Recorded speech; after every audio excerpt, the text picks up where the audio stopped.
So anyway, sit with me for a bit, guys, and let's just have a little chat. We've got the incense burning, it's beautiful. We're gonna have a bit more of a laid back kind of video today. And I wanted to talk about masculinity and what it really means to be a man, and like the thoughts on what a proper kind of man is. So recently I read the book The Way of Men by Jack Donnovan, and I'm not really sure if I liked it. Basically, he came up with these kind of virtues, these 4 pillars that every man should have. And of course, I've done my own video on the pillars of masculinity, but this is kind of different. It's not about the things a man should do every day like that video was. It's more about what a man should be. So in the book, Jack Donnovan talks about these 4 virtues, and they are strength, courage, mastery, and honor.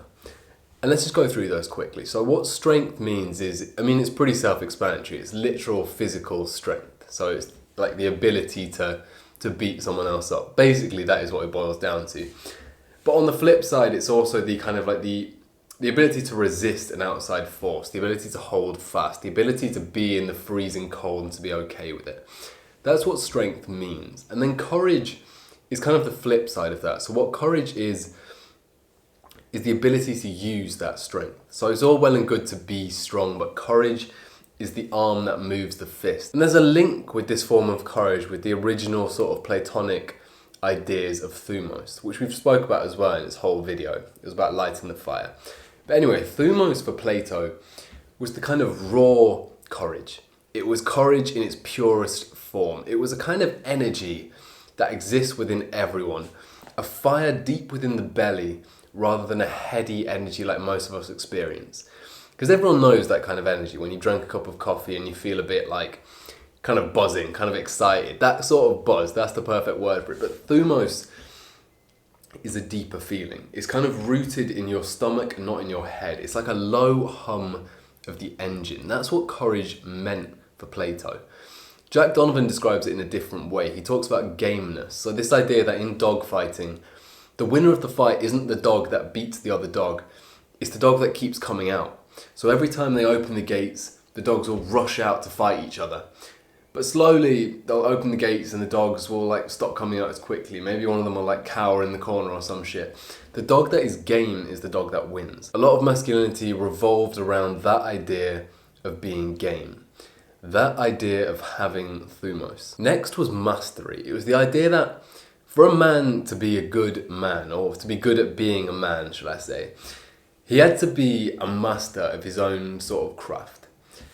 On the one hand, he had to be self-sufficient, so he couldn't rely on the rest of the tribe for his survival. Jack Donnovan says that it was okay for children or the elderly or ill people to rely on others, but for a man to do that showed weakness. Jack Donnovan says that a man should never take away from the tribe, he should only give back to it. So mastery is about that, it's about becoming self-sufficient on the one hand, to the point where you don't need to take anything from your parents, from the rest of your tribe, for example. You don't need to borrow money, you don't need to live in someone else's house. But also it meant to become the master of something. So to have something that you do that you're the best at, something you can give back to the tribe. So back in the day it might have been your ability at fighting, at hunting, at like weaving together some weird shit to make some clothes. I'm not sure exactly what was going on back in the caveman days, but mastery is about owning something, about creating something into the world, some sort of craft that you can give back to your tribe. So not only are you not a burden on them, but you're actually a net positive on the tribe as a whole. And then the final virtue was honor. So honor is kind of a culmination of all the other ones. Honor for Jack Donnovan was the idea that it was the man who showed the other virtues. So a man who was strong, who was courageous, and who had mastery would also be the most honourable man. The most honourable man for Jack Donnovan was the man who most other men wanted to be. And he didn't properly explain it, so I'm kind of riffing here, but I think what he meant was that honour was kind of like, it was the person that best showed all the traits of masculinity. So all these virtues, the person that was honourable was also the person that kind of displayed these other things the most. It's hard to explain it exactly, but I think there's something missing from that analysis, because while it's all well and good to have that strength, courage, mastery and honour, while those are good things, they lack direction, because to have strength or to have courage or to even have mastery or honour without some sort of like funnel for those things to go into is kind of meaningless. And I think the one thing that a man needs above all those, a value that makes the other values worth something, is some sort of morality, a kind of goodness within him. Like Marcus Aurelius said, the key kind of pinnacle of manliness these days is to be gentle and to be kind. And I think that is more what a man should embody than necessarily just strength, courage and mastery. Because that, more than anything, is what is important.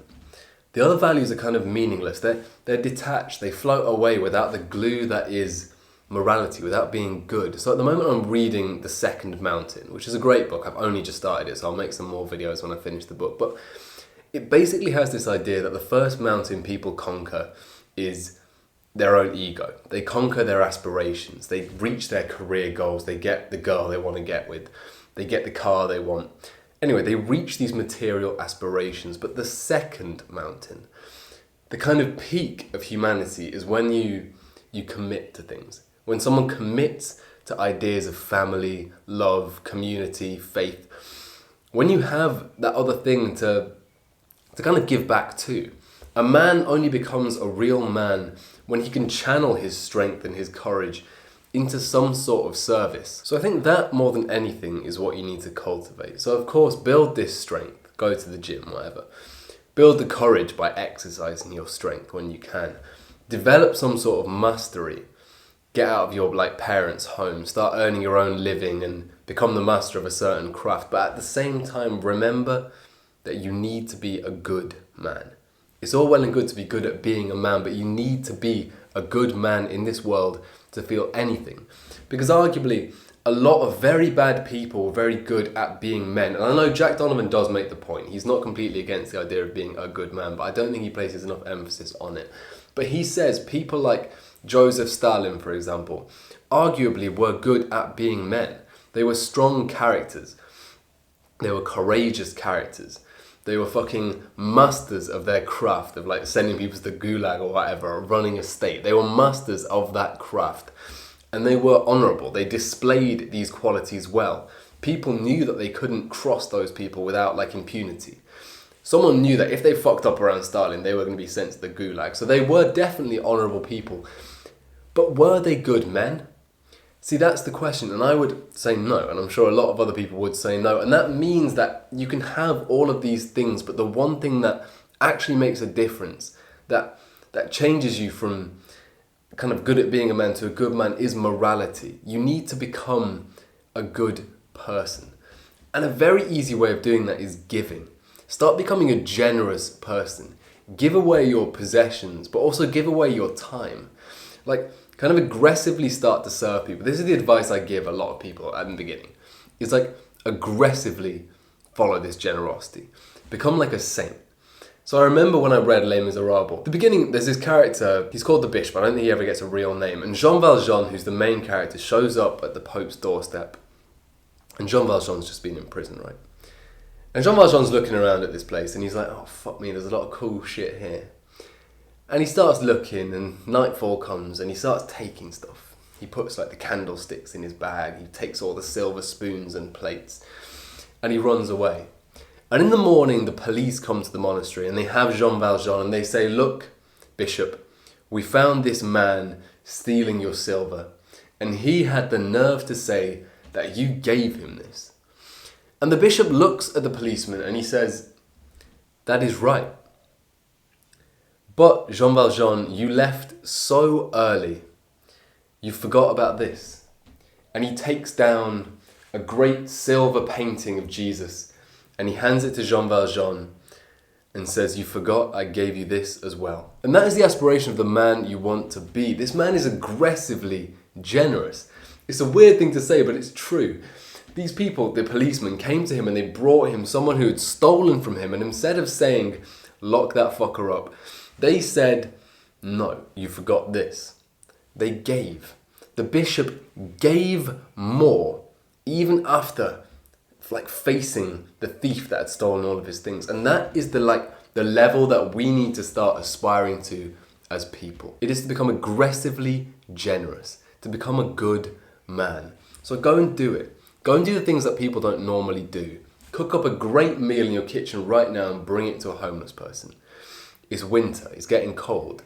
Get one of your nice coats and give it away. Go and volunteer at a soup kitchen or a charity. Just give away. Start to aggressively give your time, your service, your material possessions, your money. Because that is the mark of being a good man. The highest virtue above all these other things like strength is just to be a good person, is to have a moral code, to be generous, to serve people. Because this bishop that we're talking about, he might not have been the strongest person in the world. He probably wasn't a bodybuilder. He was like 70, 80 years old. He probably couldn't put up with as much as other people. He probably wasn't as brave as others.